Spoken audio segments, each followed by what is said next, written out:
Bonjour, bonsoir, selon le lieu où vous vous trouvez. Encore, nous vous disons bienvenue à notre série d'études sur le ministère des chantes. Et nous sommes heureux que vous suivez effectivement ces enseignements. Nous vous demandons de partager cet enseignement-là à une multitude pour que ça puisse faire du bien, afin de clarifier les choses et que chacun puisse avoir une idée nette. Donc, le ministère des chantes, nous avons déjà défini ce que c'est que le chante. Et nous sommes en train d'étudier les 8 missions de ce ministère-là. Nous avons déjà vu, je crois, 6 missions. Aujourd'hui, nous allons voir la 7e mission et la 8e mission. Alors, donc, nous débutons avec la mission d'exaltation. Donc, la mission d'exaltation de la puissance de Dieu. Le chantre a pour mission d'exalter la puissance de Dieu. Nous lisons en 1 Chronique chapitre 25, le verset 5. Tous les fils d'Éman, qui étaient voyants du roi, pour révéler les paroles et pour exalter sa puissance, Dieu avait donné à Héman 4 fils et 3 filles. Ici on parle d'Éman. Héman fait partie des chantres. Lorsque nous avons vu le trio des chantres. Mais remarquez bien,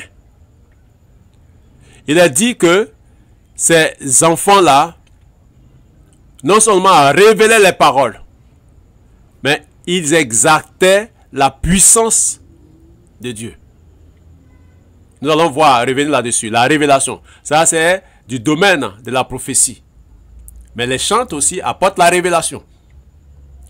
Dans le psaume 34, verset 3, il est écrit ceci: exaltez avec moi l'Éternel. Célébrons tous son nom. L'exaltation. Exaltez l'Éternel. Dans le psaume 99, verset 5, il est dit ceci: exaltez l'Éternel notre Dieu et prosternez-vous devant son marchepied. Il est saint. Exaltation. En 2 Samuel chapitre 22, verset 47, il est écrit: vive l'Éternel et béni soit son rocher. Vive l'Éternel et béni soit mon rocher. Que le Dieu de mon salut soit exalté. Alors donc, brièvement, voici ce que nous pouvons dire sur cette 7e mission. La 7e mission, la mission d'exaltation. En tant que chantre, est-ce que tu exaltes la puissance de Dieu? Nous passons à la 8e mission. La 8e mission, c'est une mission vraiment de grandes révélations et de grandes portées que beaucoup de chantres n'intègrent pas dans leur fonctionnement et que beaucoup de pasteurs n'enseignent pas à ces chantres-là. C'est des choses que nous devons dire aux groupes musicaux, aux chorales, à tous ceux qui chantent dans les quatuors, dans les duos et autres. C'est la mission de prophétiser de la part de l'Éternel.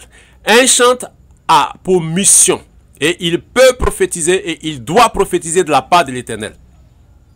Voici donc une des missions les plus méconnues des chantres eux-mêmes.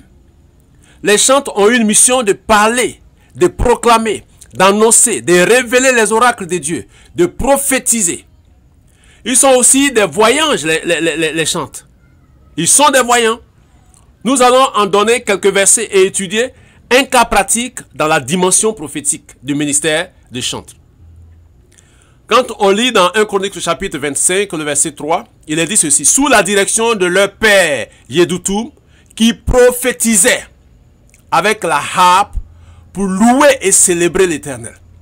Donc, sous la direction de leur père, ils prophétisaient, c'est-à-dire les chantres prophétisaient avec la harpe pour louer et célébrer l'Éternel.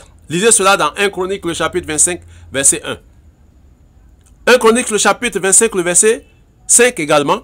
Il est dit: tous les fils d'Éman, tous fils d'Éman, qui étaient voyants du roi pour révéler les paroles et pour exalter sa puissance. Dieu avait donné à Éman 4 fils et 3 filles. Mais quand nous arrivons dans cette histoire que nous lisons, L'histoire qui est contenue dans le texte de 2 Chroniques, le chapitre 20, verset 17 au verset 14 au verset 17. Nous allons lire tous ces versets. Il a dit ceci. Alors, l'Esprit de l'Éternel saisit au milieu de l'assemblée. Écoutez bien. L'Esprit de l'Éternel saisit au milieu de l'assemblée Jacaziel, Lévite d'entre les fils d'Azaph. Jacaziel fait partie des Lévites qui découlent des fils d'Azaph. Et Jacaziel dit, qu'est-ce qui s'est passé? L'Esprit de l'Éternel va le saisir. Et Jacaziel donc dit, soyez attentifs, tout Juda et habitants de Jérusalem, et toi, roi Josaphat.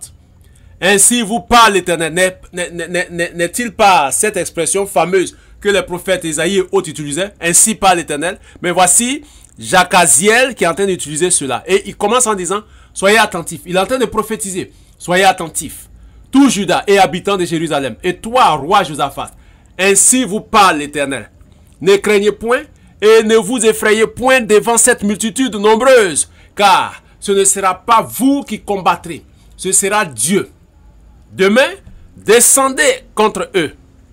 Ils vont monter par la colline de Tsid. C'est ça la révélation. Donc, Jacaziel va indiquer dans le ministère prophétique la dimension des révélations, la dimension d'inspiration et de la puissance s'y trouve.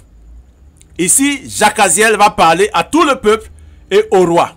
Et Jacaziel va indiquer des choses pas possibles.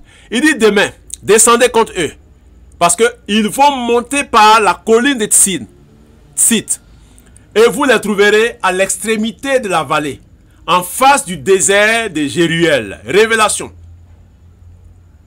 Vous n'aurez pas, ou vous n'aurez point, à combattre en cette affaire. Présentez-vous. Donc, il donne les indications. Il donne les dispositions. Présentez-vous. Tenez-vous là. Et vous verrez la délivrance que l'Éternel vous accordera. Juda et Jérusalem, ne craignez point et ne vous effrayez point. Demain, sortez à leur rencontre et l'Éternel sera avec vous. 2 Chroniques 20, 14 à 17. Celui qui parlait ici là, ce n'était pas quelqu'un de la dimension d'Ésaïe, ni d'Ézéchiel, ni de Daniel. Il n'était pas un prophète. Il n'exerçait pas le ministère de prophète. Vous comprenez? Mais il a prophétisé. Mais c'était qui? C'était un chantre qui faisait partie des Lévites.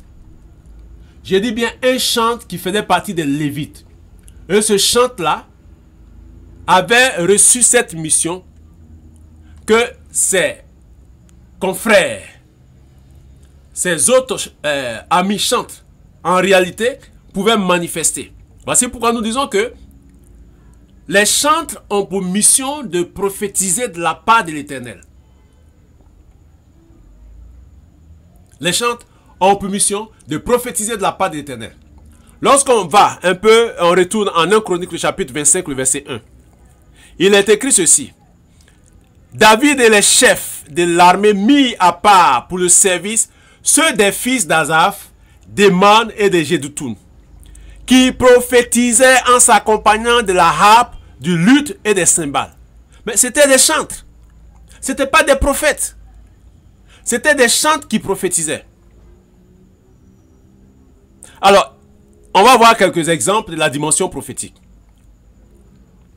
Lorsque nous étudions le passage de 2 Chroniques, le chapitre 20, verset 14 au verset 17, il est clair que c'est bel et bien un chantre qui prophétise.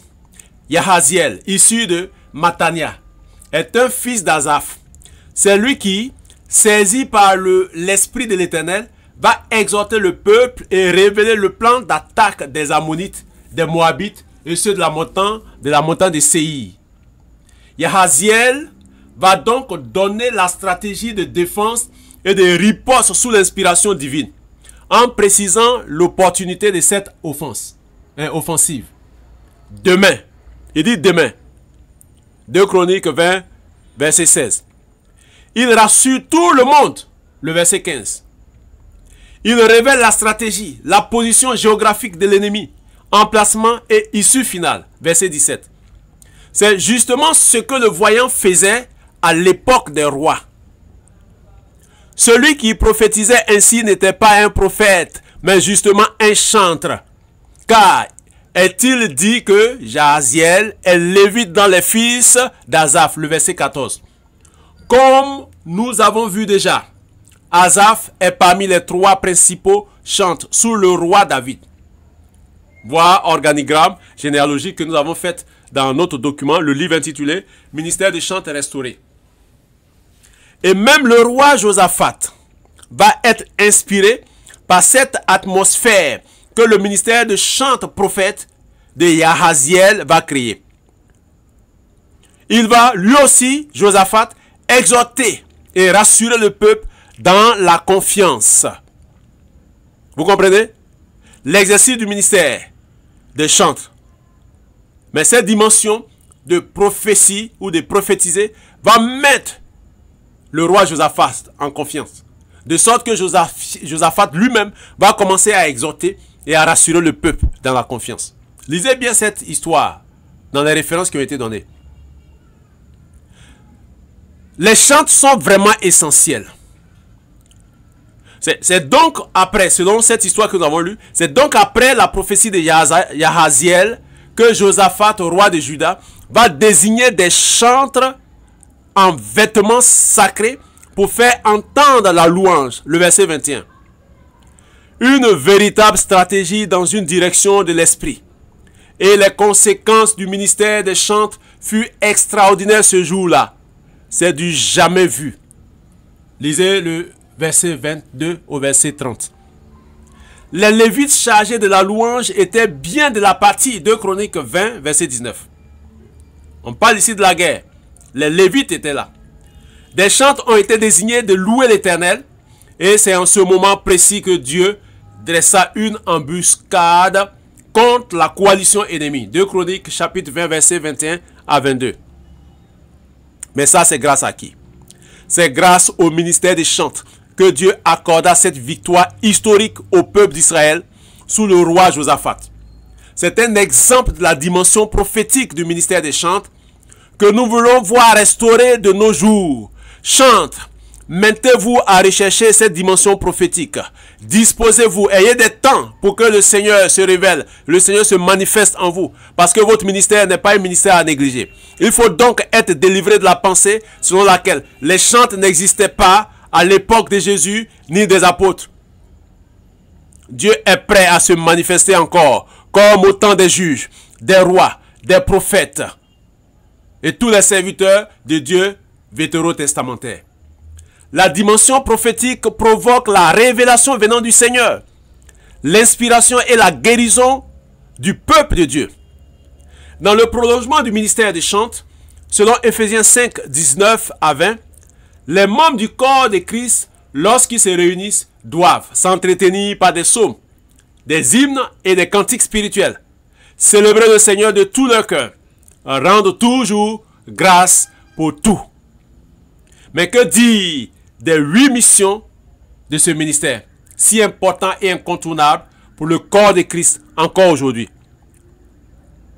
Est-ce parce que le Nouveau Testament ne mentionne pas ou ne met pas un accent particulier sur ce ministère qui doit être étouffé, méprisé ou relégué à l'arrière-plan et disparaître dans ces 8 missions authentiques et salutaires? Non. Ce ministère doit être reconsidéré, revu à sa juste valeur et restauré pour le bonheur de l'Église et la gloire de Dieu dans l'œuvre du ministère. Voici pourquoi nous appelons ici et maintenant tous les pasteurs, tous les hommes de Dieu, les leaders, à reconsidérer leur idée ou leur concept de ce ministère, afin de permettre à ce que ce ministère puisse éclore et que le nom du Seigneur soit glorifié. Encore, nous interpellons tous ceux qui sont appelés à ce ministère, qui exercent ce ministère, à comprendre l'importance de l'exercice de ce ministère et la place de choix que Dieu leur accorde. Quand bien même que nous soyons dans la nouvelle alliance, dans la période de l'Église, l'ère de l'Église.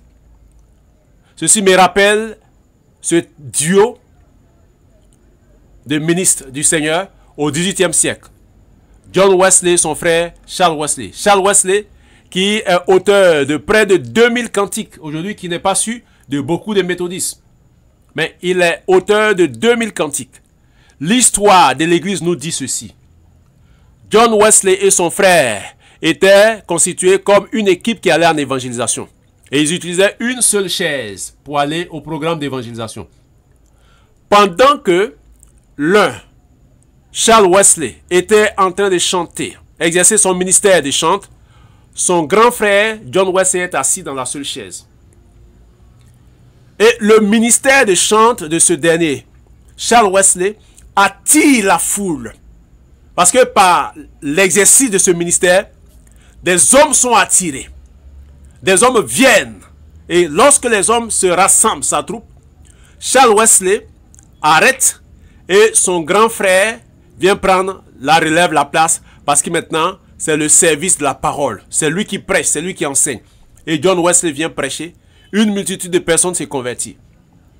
Je veux que ce duo puisse continuer de fonctionner au niveau de l'exercice du ministère. Ceux qui ont la parole prêchée, la parole parlée, la parole entendue, se mettent en accord et soient des collaborateurs de ceux qui ont la parole chantée, la parole proclamée, la parole célébrée, afin que l'Église puisse aller de l'avant et qu'il n'y ait plus de frustration, mais que nous puissions faire les choses selon les règles de l'art. Le ministère des chants occupe une place de choix dans la mission de l'Église, dans l'œuvre du ministère. On a besoin des chants dans tous les programmes que nous avons, que ce soit des veillées, que ce soit des mariages, que ce soit des croisades, que ce soit des temps d'édification, que ce soit des séminaires. Il est important que nous puissions voir cela. Mais je ne suis pas en train de parler des chants gomboïstes. Je parle des chants effectivement consacrés qui sont mis à part. Que le Seigneur vous bénisse. D'ici là, continuez de partager pour que plusieurs puissent entendre cet enseignement-là, afin que l'Église soit éclairée. Nous aurons encore d'autres sujets en ce qui concerne les chants, parce qu'il y a tellement de thèmes à aborder sur les chants. Nous aurons à parler peut-être des reproches qui sont faits aux chants, et voir beaucoup de choses, des reproches moraux et éthiques, plein de sujets. Que le Seigneur vous bénisse abondamment pour votre attention.